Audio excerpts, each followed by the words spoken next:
welcome everybody to the Wednesday webinar from ABA America's Walking Club. We'll go ahead and introduce the guest speaker. It's a person who seems like a good time to have this speaker, because with all the news and everything going on in the world, it seems like a good person to have this month. It's just one person this month, and her name is Tammy Cantu. And let's introduce her and her topic. Tammy is a clinical psychotherapist and a leader in personal development.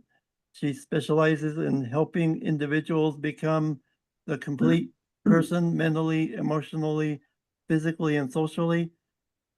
In this session, she will share practical ways to build stronger relationships within our communities, using the ABA walking clubs as a powerful tool for connection and well-being. You will discover how fostering meaningful connections can improve mental health, strengthen support systems, and create lasting change. So let's give a virtual applause for Tammy. Hi, everyone. Thank you all for being here. And Andy, thank you for that introduction. I have to say, I got the opportunity this past weekend at our Texas Trail Roundup. I got the opportunity to meet Andy, and very, very sweet and very kind guy. So thank you, Andy, so much for that intro. But as you mentioned, welcome all. My name is Tammy Cantu. And I'm a clinical psychotherapist based out of San Antonio, Texas. And I specialize in trauma, addiction, and relationships. And I was given the opportunity to speak today. And Henry and I are kind of in the process of seeing what's the best route to bring in my mental, emotional world into what we already do at ABA, which is the social and physical side. So the goal for us to do very, very soon is create a podcast of some kind where we can start providing free education to our current members, as well as hopefully future members, to invite more people into the club.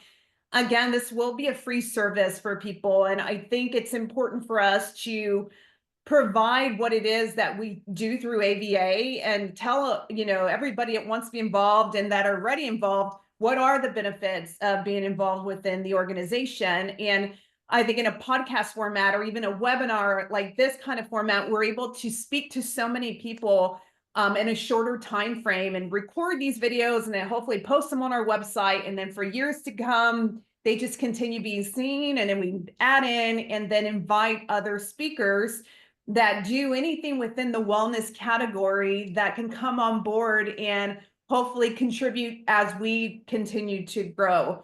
So again, thank you guys for being here. So the main thing for our webinar today is we want to discuss how our walking clubs can build stronger relationships and enhance our overall mental well-being. And hopefully today, I'm hoping the participants of the webinar today can gain specific practical strategies that we can use within our community to connect to others. So our different clubs, how we can connect.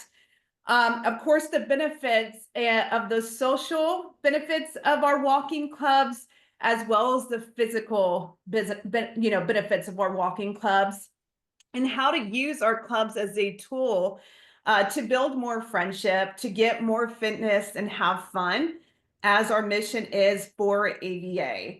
So throughout this process, anytime I have spoken for a webinar, I like us to be as interactive as we can be, as engaging as we can be, depending if you're on a laptop, desktop, and or a phone. At the bottom of the screen on a desktop, I'm on a desktop right now, but at the bottom of the screen, there's a chat box that anybody can use at any time. I want you guys to ask questions. If you do have questions right now, we'll do more questions towards the end as well. But if you have any comments, I will ask at some point for anybody that wants to share their personal story about ABA, if you guys can go in there and speak up, just take your, of course, mic off of mute, and give you guys also an opportunity to speak on behalf of the organization as well. So just know that, again, depending if you're on the phone and or desktop, the comment box, it's a chat box. It's at the bottom of the screen if you're on the desktop, laptop. And on the phone, I think it is going to depend on what provider you have. So let's go ahead and jump in. The first part of this that I do want to talk about is the power of our connections and why our relationships are important. And when I talk about relationships, I'm kind of bringing all types of relationships, whether it's our romantic ones with our spouses or significant others, our parent-child relationships, our siblings, our business relationships, all of those combined are some type of social relationship. And I think within our walking clubs, the main thing of what we do is we all come together, hopefully in this big group, and learn how to socialize. And the impact of that alone, trying to walk, I know for me, if I've done it by myself, it's a little bit harder to want to commit to a walking program when I'm alone versus me coming in with a group of individuals where we're all in the same mindset to want to do this together and want to connect and like build new friendships. And depending if you're staying locally within your walking club, within your city, county, or if I got to meet people this weekend that have done it around the world and their stories. And I got to interview a few people this weekend as well at our event. Just the stories and hear where they've been and how like thousands of miles that they put in through these walking clubs over the years. To me, that's very inspiring. So just starting that social connection for yourself, the impact of that mentally, I would say it's going to be helpful if somebody is experiencing any kind of high stress situation, any kind of anxiety, any kind of depression. Every patient I treat right now, anybody that walks through my office is dealing with either all of those at a given point or one or two of those. And the thing about depression, a thing about stress and anxiety, those never ever go away in our life. Life is, very hard. And at some point, we just learn how to manage those. And I think walking being one of the quickest ways, because we do it every single day, it's free. Why not do it through a walking club, right? Like, or why not, allow ourselves versus like isolating it in times where we're highly stressed. Why not go in with a group of people and meeting people within the community too? That's another thing. Walking alone, like as the social connector of this all, especially with AVA, it creates an opportunity for us to have meaningful conversations within each other, meeting new people and or friends we've known for years. It encourages us to have accountability, and being consistent in maintaining these friendships, new and or old friendships. And walking groups give us that sense of belonging, right? Being part of a community, being part of a group where everybody's in that same direction and wants the same for each other and wants to have these new experiences. Again, I think that's beneficial for us on a mental, emotional, physical, and a social level. So for me as a clinician, if I'm treating any kind of patient and I want them to add some kind of physical activity within that treatment plan, the first thing I'm going to recommend for any of them to do is definitely to start walking, right? So that's, topic number one I want to hit. Does anybody, we have several people on today. It looks like about almost 18, including myself. Does anybody have anything to say within the topic of the social side of it? Like good experiences they've had or something? Sometimes it's like, I'm an anxious person. I have trouble speaking to other people. Does anybody want to jump in or have anything to say about that? And just know, guys, you guys can show your camera if you want. I see Leslie, I see Susan. If you guys want to speak and actually show yourself on camera, feel free to do that. I'd like to say something related to that. Hi, Leslie. Definitely.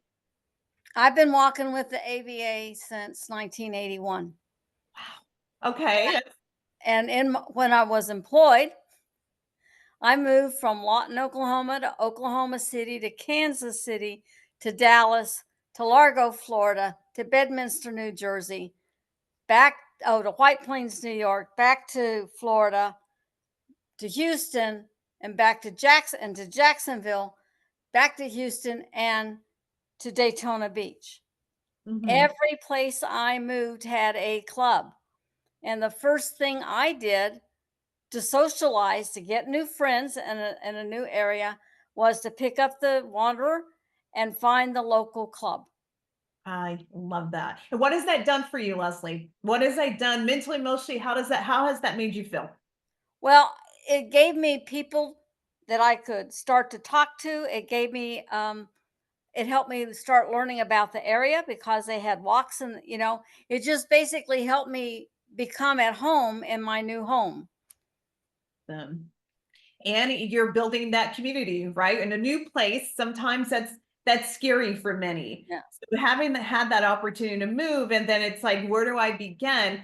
One thing that I found out with AVA is the my.ava.org side of it, and how specific, just seeing that, how specific our walks are available, depending, and you can find by that zip city, all of what it is you're looking for. You could literally be in any state and find a walk somewhere, which I think is the coolest thing. So it kind of eliminates the excuses for anybody. It's like, oh, I can't do this because I don't know the city. Like when I was doing interviews, I got an opportunity to interview like Nancy, for example, and she just said, hey, there's even people on these walks that if you don't know the history, there's locals that go on these walks, and it's almost like you get history on the current city. And there's like some of the coolest places you can go and see. And I was like, wow, like again, it gives you opportunity. If you're somebody that's not, I wouldn't say antisocial, but more anxious to have new friends or try something new,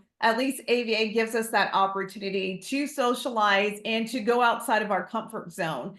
And as I know, as a clinician, one big thing for us just to be able to change it, we have to be willing to try those new things that make us uncomfortable. And I think many of the members we have right now are military or past military, and the moving around and going from country and here and coming back to the States. I heard, people's experiences this past weekend on how they've made this family outside of their actual family through military and moving. And when they had to move, they've had the opportunity to go to these walks, which I think is the coolest thing, especially the ones that are in all these different countries.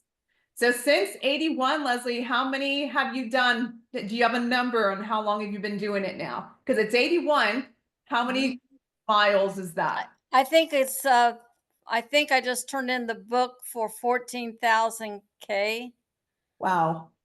I Wow. think I turned it in Thursday, so I think Congrats. that's what it was. Yeah. Maybe 15. I don't know. That Yeah. is awesome. That's commitment, guys. 81 to be around that long and have stayed consistent. I can only imagine the amount of people you've met throughout that process. A lot of people. Good for you. Judy, I see you raising your hand. How are you? I'm doing fine. I'm in Nevada. But Awesome. I belong to a California club because it's only 50 miles away, and the Vegas club is 350 miles away. Oh, wow. Okay. Difference? I've been since 1989 was my first walk.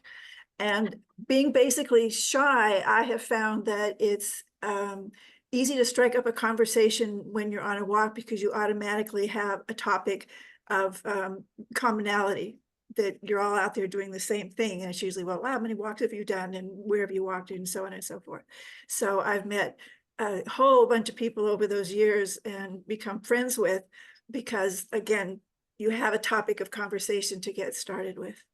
I like that. And that's one of the things that are within the topics I wanted to talk about, is just having, you said it right now, just meeting the new people, putting ourselves out there. And it's easy to have conversations with individuals that are all there for the right, the same intentions behind, hey, we're going on a walk. Most of the time you're going to talk about how many have you done? Where have you been? Where do you want to go? So I'm glad you've had that opportunity. And you said you were shy. Thank you for speaking up, because many people that have like that social anxiety to speak up sometimes they just don't. So thank you for speaking up on the webinar. I appreciate that. As a side note, friend of mine, we went on a cruise together. Yes. And did kind of what they call anytime dining. You're not assigned a table and the same people all the time. You just kind of like a restaurant, you show up and they say, do you want to sit by yourself or do you want to sit with someone else? Oh, we'll sit with someone else. And having walked in all 50 states, no matter who we sat with, again, there's that common topic of conversation that no matter where they came from, I had been somewhere in their state. It's so cool. So I yeah. hope one day to be able to go to all states. At some point, that would be on my bucket list. So that's amazing you've been. How about countries? As far as folks marching is only Canada. Okay. So, Hey, yeah, Canada. yeah. I've never been there. Again, another one I would love to go to one day. So Mhm. good for you. The thing about it, ABA is not going anywhere. So if you know you're going to keep on going, and if you add more countries, cool thing is you've been to all of the states. So good for you. Anybody else out there? Before we move on. Okay. Well, the next thing I do want to discuss is how in our walking clubs, what can we do within our community to build out stronger walking clubs? So right now, we have them throughout different states, and I know a big thing is how do we continue our membership? First things first, understanding, being able to tell somebody why our walking clubs actually work, right? I wouldn't be able to I'm not a sales type person, but to share the experience enough to encourage people to want to sign up. I think the biggest thing for us as an organization is it's a non-competitive sport, number one. It's one of those low barrier activities that anybody at any age, any fitness level can be part of it, right? So I think that's the first thing, being able to tell people, hey, non-competitive. The whole goal of us is fun and fitness and friendship. That's a big deal. As the mission, that's a big deal. But how do we go about? What else can we tell our community members that could potentially be our, members? What can we do more to encourage that? To encourage like to start a new collaboration and or a partnership. And as I mentioned at the beginning, for me, again, working with Henry, how can we come together? What can we do so we can either, do we build up another program? Do we add to our program and let people know, hey, mental, emotional health, all of this is connected in some way, right? And what can we do to hopefully, can we seek more funders? Can we get more partnerships to continue building up our organization, right? So what can we do for ABA to build up that membership? So any of you guys that are current leaders within your city, within your state, and you have a club or you might be overseeing a club, are there concerns maybe? Are there anything where you may have questions like, what else more can I do? Because unless you've been inside of it, like you guys have been doing it for years, the ladies that have spoken up, you have those experiences to share with the potential members. And again, I never like to come across like, oh, being a salesperson to sell membership. For me, if you've had a good time with it, that alone is going to, sell that opportunity, want to be part of this, want to be part of our community and what we can do for that. So if anybody, like I said, any current leaders within the cities, within the states that are overseeing a club, is there anything y'all may have questions, or anybody right now that may say, oh, what can I do different for membership? Hey, Tammy, this is Bob Buzlich from Mid-America region. Hi, Bob. Hi. Welcome. And okay, I've been on the board of directors previously. So Okay. one of the key things we have available within the ABA is the grouper. Because what grouper does is they put out so many solo events. Yes. However, many of the many of the people who would qualify by their insurance, they are Okay. not actually looking for solo events. They are actually looking for a sense of community Mhm. and the clubs can really foster that by listing their group walks on Grouper and not just rely upon the solo walks to attract people to their clubs. Yes. You know, Bob, you mentioned, is it something within their insurance? You said something about insurance. Is it Most the people who are referred to Grouper are referred by their insurance companies. insurance? Okay. And if I'm incorrect, Henry, you can break in as well. But Mhm. Grouper, one of the biggest insurers that Grouper deals with is the one that has that big connection with AARP. Okay.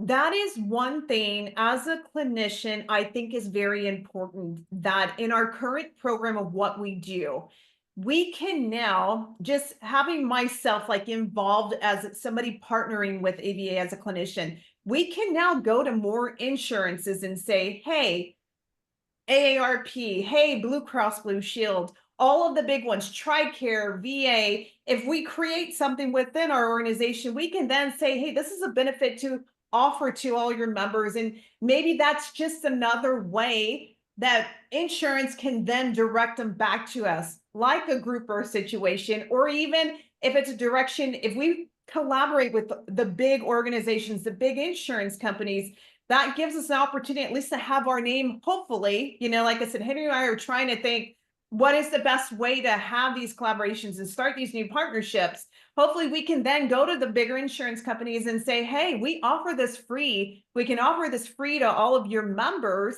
They just have to come through us. And maybe it's even something insurance could potentially pay for their walks. And that can be a benefit for them to have lower co-pays. I'm just speaking if this is a possibility in the future, maybe we can do some kind of deal like that with the big insurance companies, Blue Cross, TRICARE, AARP, all of the insurances out there. As a clinician, I'm a provider for all of them. So being able to put a program together and say, this is what ABA offers free to your members, insurance might be able to cover a cost, especially if somebody, I know the walks are very inexpensive, but it's that possibility of maybe insurance can cover X amount of walks for them per year to give them that, hey, if you do this, this can help in return lower your cost in some way. So again, a possibility in the future, because everybody has insurance, whether it's Medicaid, Medicare, I'm a provider for all of them. It's just a matter of how does this program look like in the future that we can offer to our members and hopefully new members in the future that decide to come on with us. So I'm glad that we are part of Grouper. That's, if it's helping, fantastic. I like to hear that, you know. Mhm. Thank you so much, Bob. Anybody else?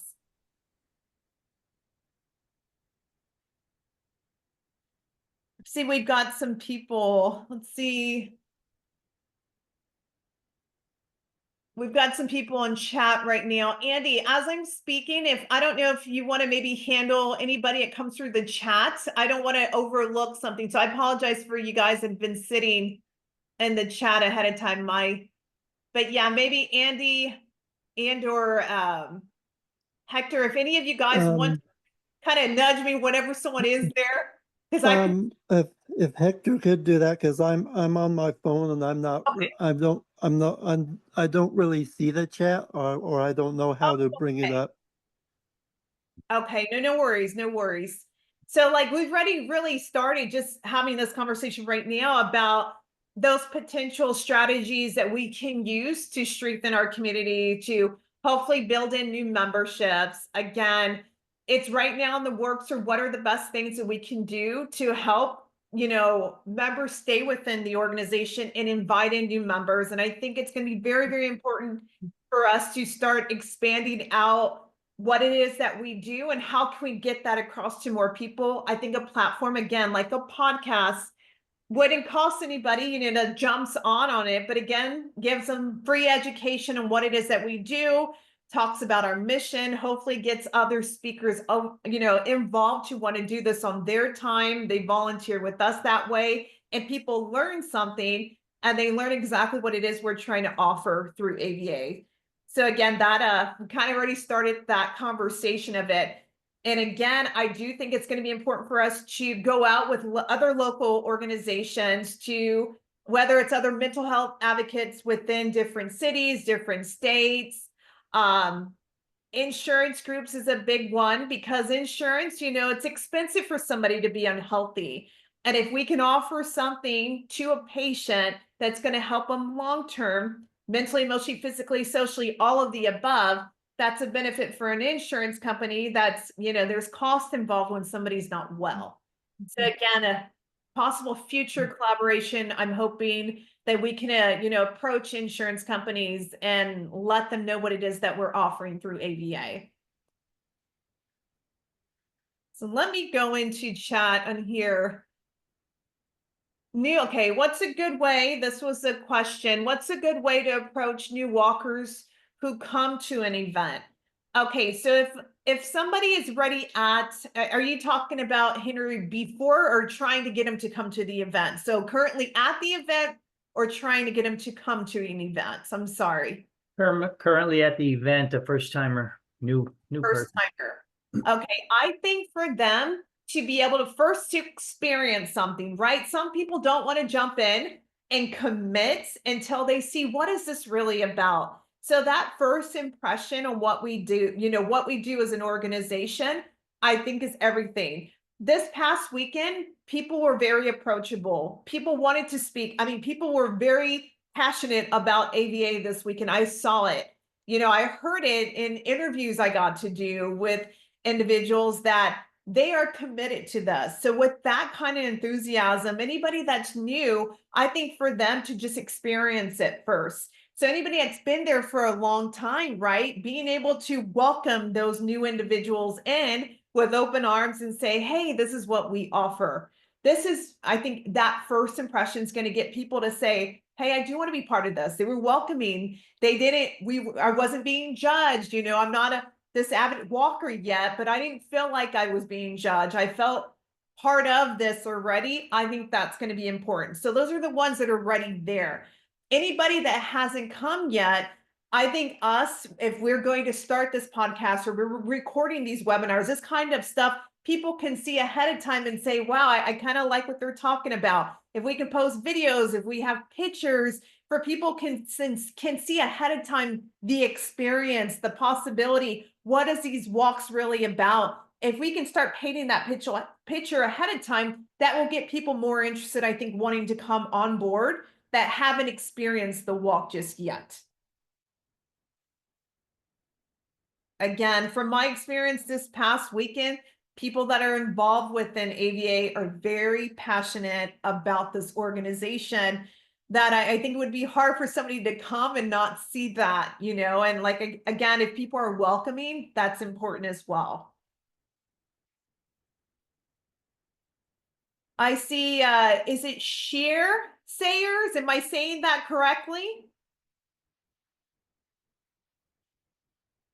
I want to make sure I say that name correctly. I see it in the Yes, that's correct.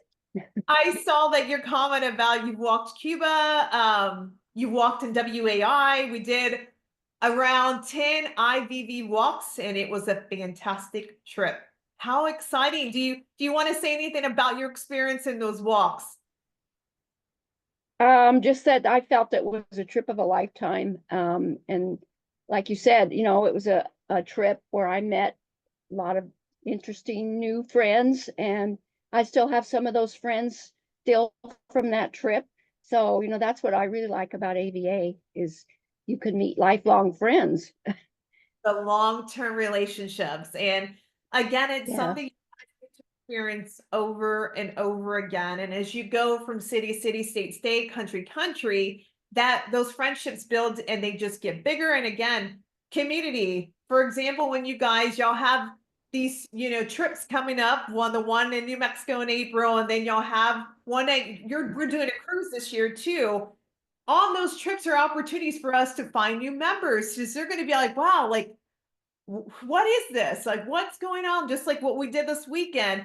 What's happening here at our headquarters? We had a reception. those are just opportunities for people to see what is this all about. And for us that have been, or for people that have been here for years, time for you guys to shine and discuss and with those potential new members of your experiences. And again, that's if you're a good storyteller and you can paint a picture of what your experience has been like, that's how we can encourage others to be part of the organization. So I'm glad you've had a good time as well. Anybody else want to share their experience or what's worked? Pat, how are you? Good. I'm a social ambassador for Grouper, and on February 8th in Oregon, we held a pre-Super Bowl walk, and I worked with somebody who works for Grouper who lives in Portland, and we invited all the Grouper members, Grouper walkers who actually live in the Portland area to our event. And she wrote emails and invited them, and they RSVP'd, and we had 6 people come, Good. which was pretty good. And they all had a really positive experience. Some did the 5K, some did the 10. And everybody integrated really well with our members. It was really a nice event. I think that could be replicated. Yeah. I would agree. Like I think if something already works, right? We already have a template of what works. It's just, again, us approaching what can we do with other organizations, other agencies. A good start, I really think, is the insurance side of it. Insurance, again, if it's something that they offer as a benefit, they could potentially already be paying for something. Insurance can in return cover the cost of the walks or cover the cost of just, it just depends. That's something I think, again, we will have to, when we get to that point and we can approach insurance companies, would be good. But if something already works, we already have a template for it through Grouper. We can simply say, we've been doing this for X amount of time. This is what works. Is it something we could potentially offer to members? Fill in the blank of that insurance company. So thank you for sharing, Pat. Anybody else?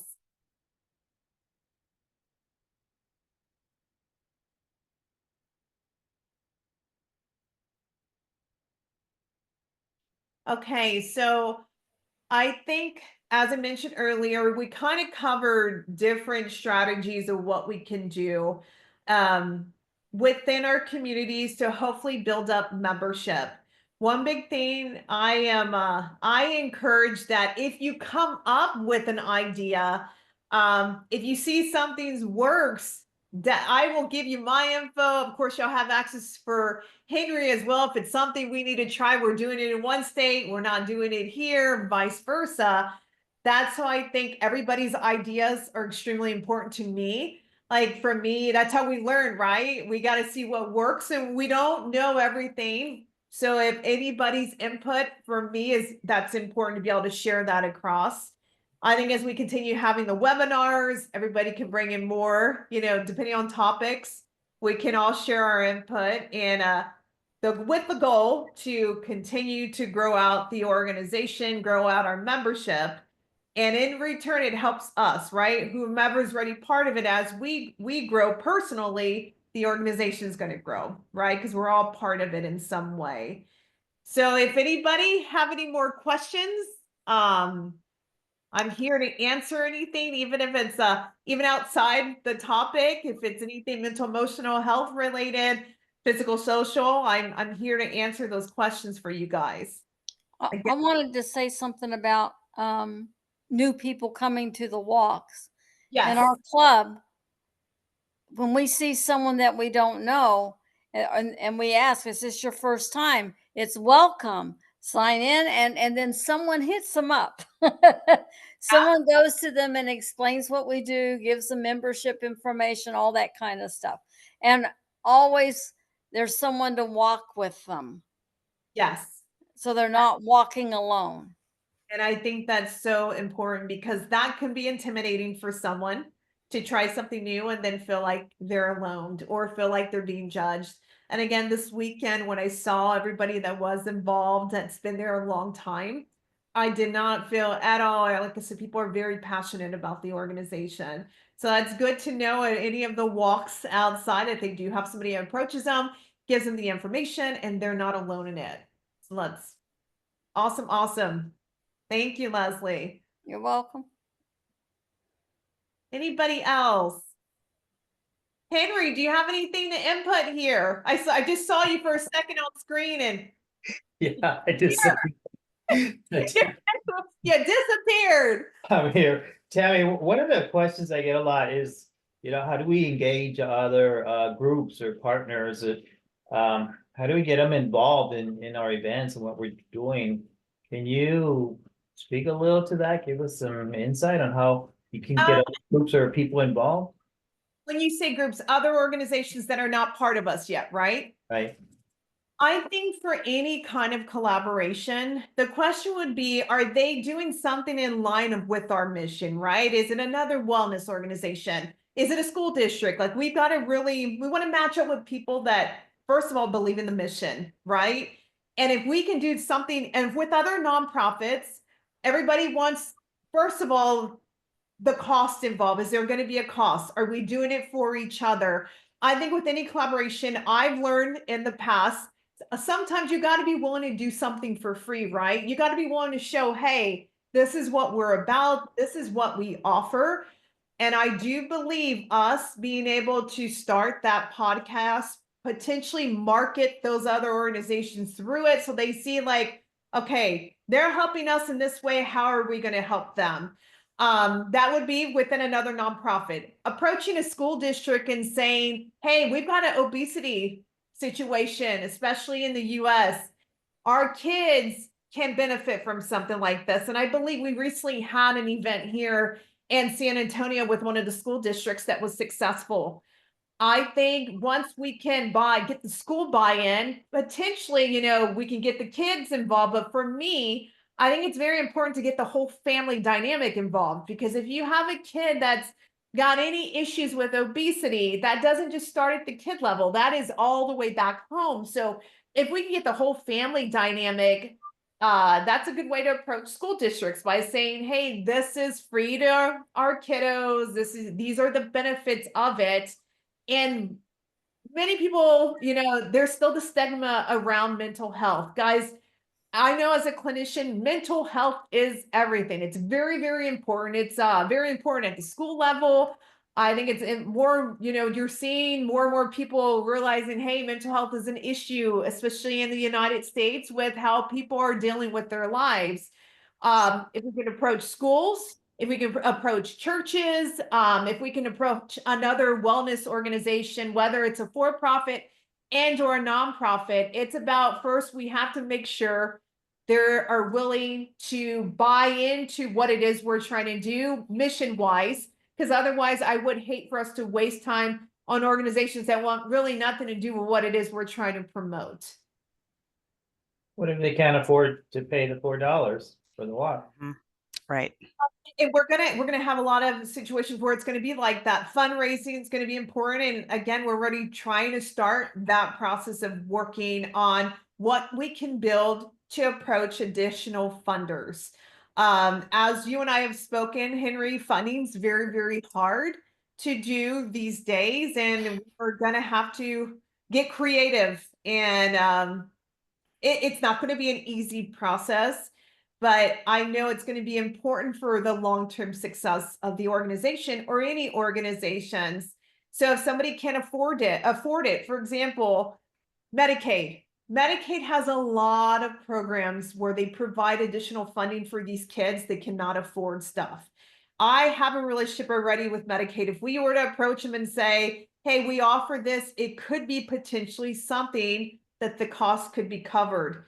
But again, that would have to be a collaboration, a contract, something signed within Medicaid to see if we can offer that to the kids. At least for Texas, I'm a provider through them. So again, the ideas of that between you and I are important, Henry, but everybody's ideas, everybody that's ready within the organization, again, the input is important. So if anybody has, hey, I know somebody or I've spoken about him and I need to make that contact with in another state, for example, I don't mind being the person to do that to open up that communication with them.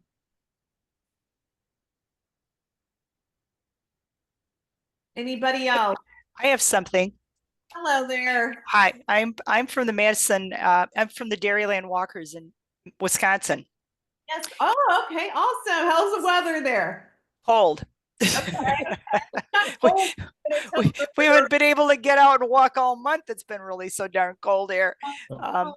But we have a pretty good sized group. We've been able to attract members, but the problem is getting them to come back and be active.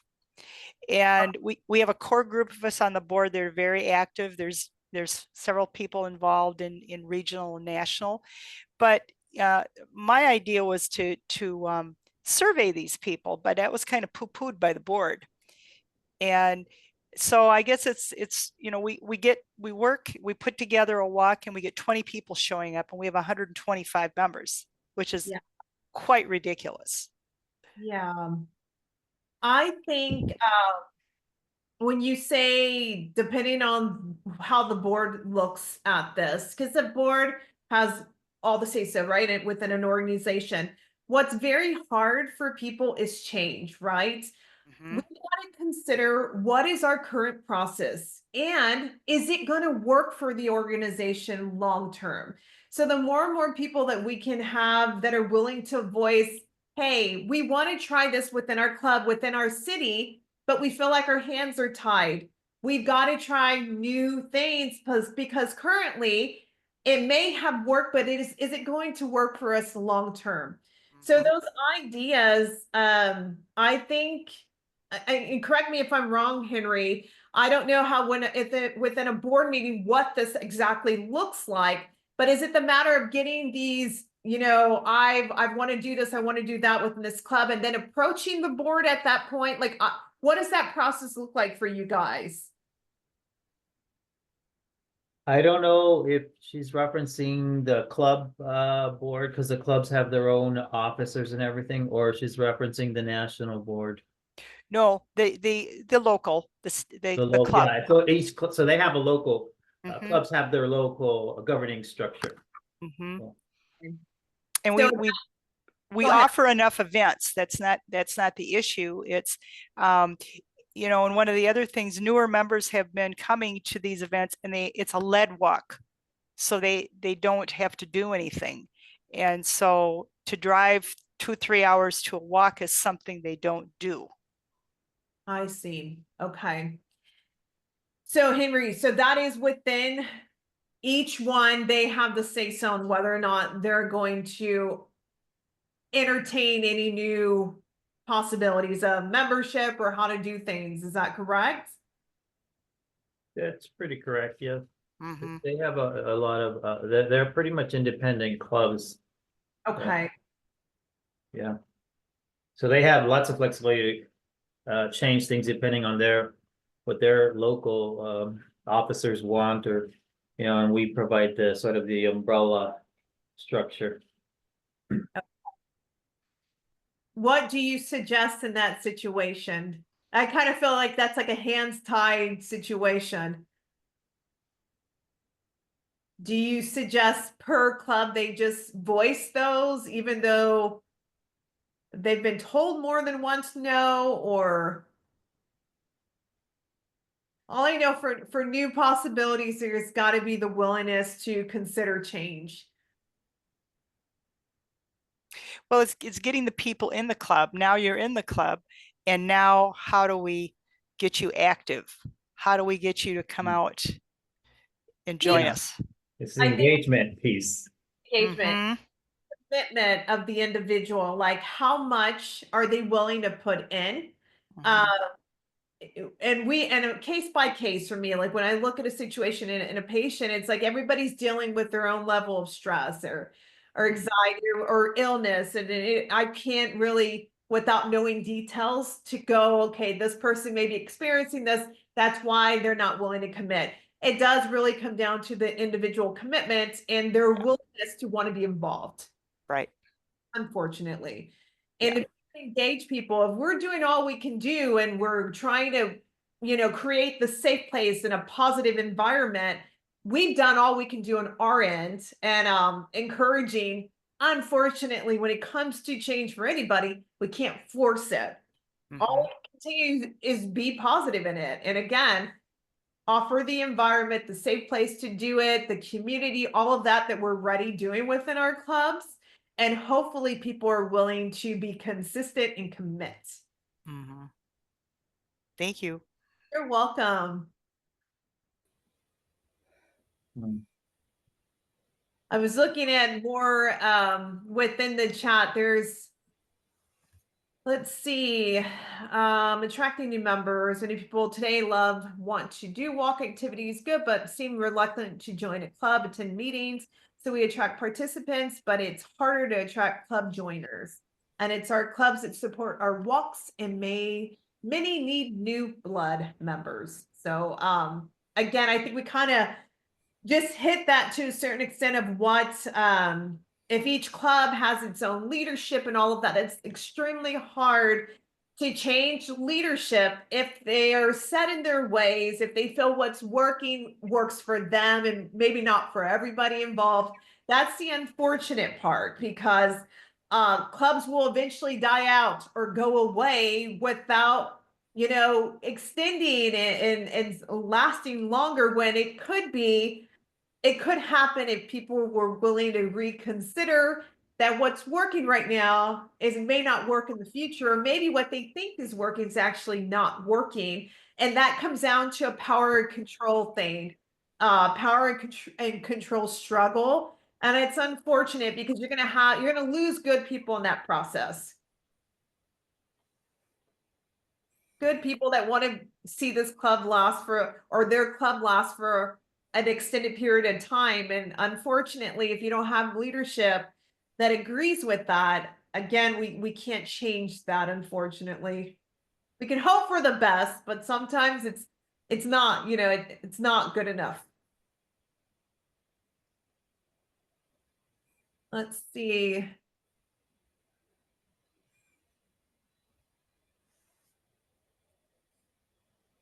Henry, I was reading in here. I know Bob had put something about myself having an interest of serving as an at-large director. I'm not quite sure what that means. Maybe you can help me on that one from Bob. Bob, go ahead. You don't want to know. Tell me what that means, an at-large director. I don't know what that means exactly. This is Bob. Go ahead, Bob.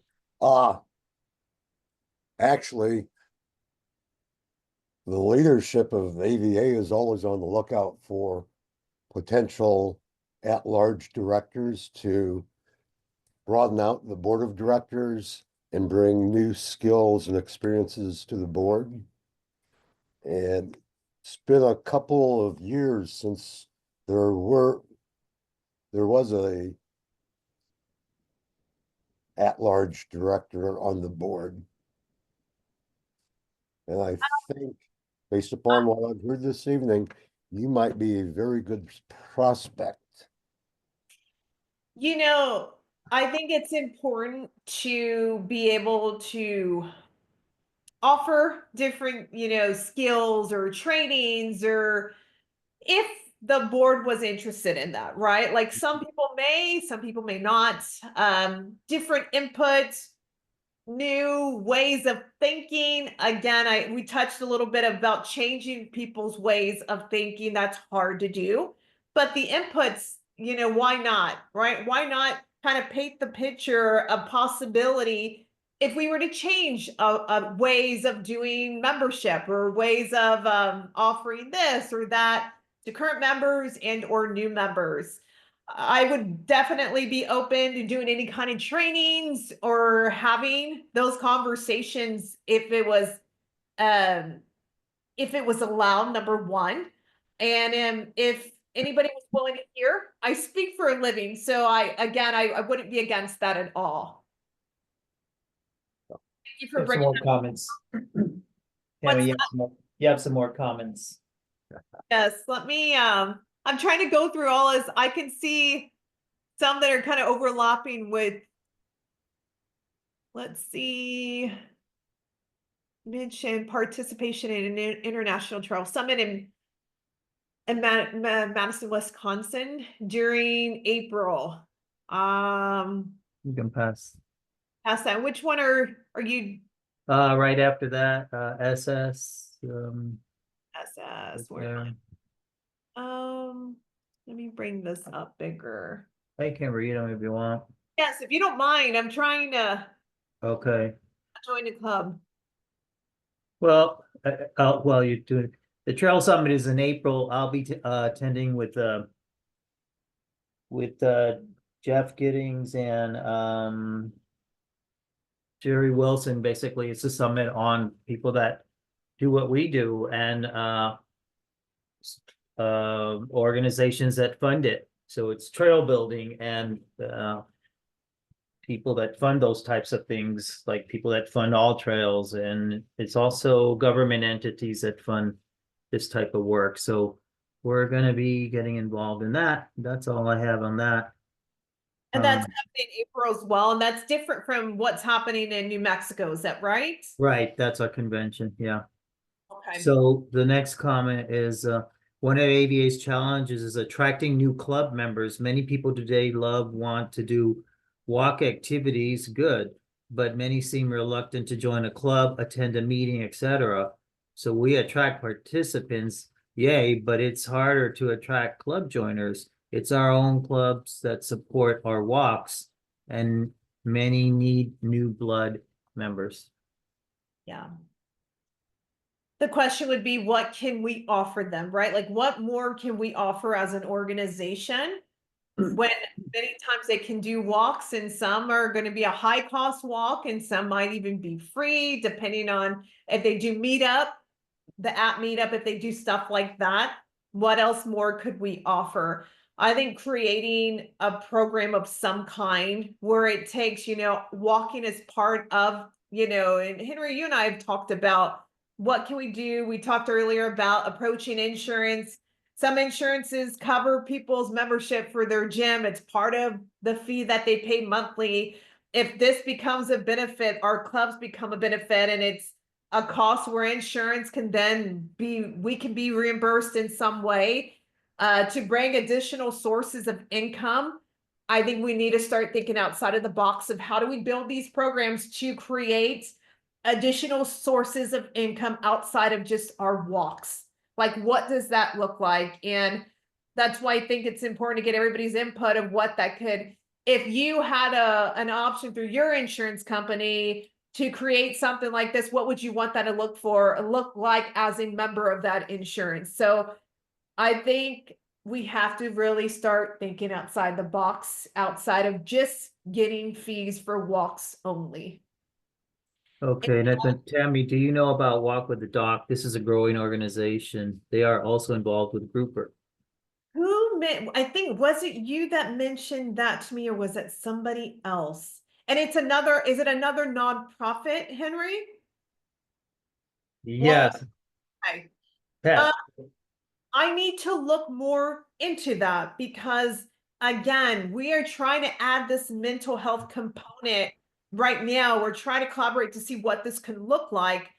Mental health is a big thing. Mental health, there's funding out there available through every big agency, the red tape type funding through all of them, right? And it is something we need to consider what that could potentially look like for the organization. Adding in a program where it takes all of those components, mental, emotional, physical, social health in one. And if it's a matter of writing out a grant, and who can we approach? Can we approach, I'm sure, private funders too, corporations? How do we, again, we have to think outside of the box of just getting our funding specifically for walks only. And what does that look like? In a nutshell, Walk with the Doc is they meet, I don't know, monthly or once a week, and you have an opportunity to walk with the doctor. So why not walk with Tammy, or the mental health counselor? We could replicate that on another way. Or just another clinician. And if people kind of shy away, I don't want to walk with the psychotherapist, then we call them coaches, right? And we can pair up with the local universities and the grad students that are going to school to become counselors, that are going to school to become social workers, and they become like almost AVA coaches, and they offer A, B, C, and D, right? They offer the walks on top of, like, we maybe wouldn't call it a treatment plan, but a plan of, and then we give that a name. That might just be another way to get people involved, that the walks part of it, but also the coach allows them to, you know, how are you doing here? How are you doing there? And you start that relationship between patient clinician type relationship. Again, if people are shying away of the idea of mental health, some people may not want anything to do it. That's okay. But a coach is always good, right? A coach, there's life coaches, there's business coaches. There could be like a fitness type coach. It's not a personal trainer. That's more on a clinical level, unlike a personal trainer. So yeah, that is an option. I'm going to look more into the Walk with the Doc. And you said that is another nonprofit. If it's something that we offer, and then we can, if we do it and it works, and there's already a template, it sounds like, for it, but then it's something we can do within all of our states, all of our clubs that would be willing to participate. Usually people want to see what works first before putting the time and the effort and the energy into trying to do something, not knowing if it works or not. So we will have to be the guinea pigs, the ones that are willing to do that. I would be willing to do that and kind of see how we can make it happen. And again, as a clinician that's ready involved with all the insurance companies as an actual national provider for them, it wouldn't be hard for us to see what options we could potentially have to go that route, or just building out something like the Walk with the Doc. Yeah, they have a newsletter too, so it's a growing organization. So they've been increasing over the years, but they also have walk leaders. So it's not necessarily you walking with the doctor, you can have walk leaders that are trained. So, Well, okay, it's about 7:58, so it's about time for this webinar to end. So I want to thank Tammy Cantu for being with us tonight. So and thanks for coming to this session. So we'll wrap it up here. So Yeah. have a good night and stay warm. Thank you, And Anthony. that'll, Thank you that'll for be, yeah, that'll everybody be it. logged in tonight. We will continue this in the next webinar. I hope to be on again. You're more than welcome. Yeah, Thank you, guys. Have a good evening. okay. Good night, Bye-bye. everyone. Thank you. All right.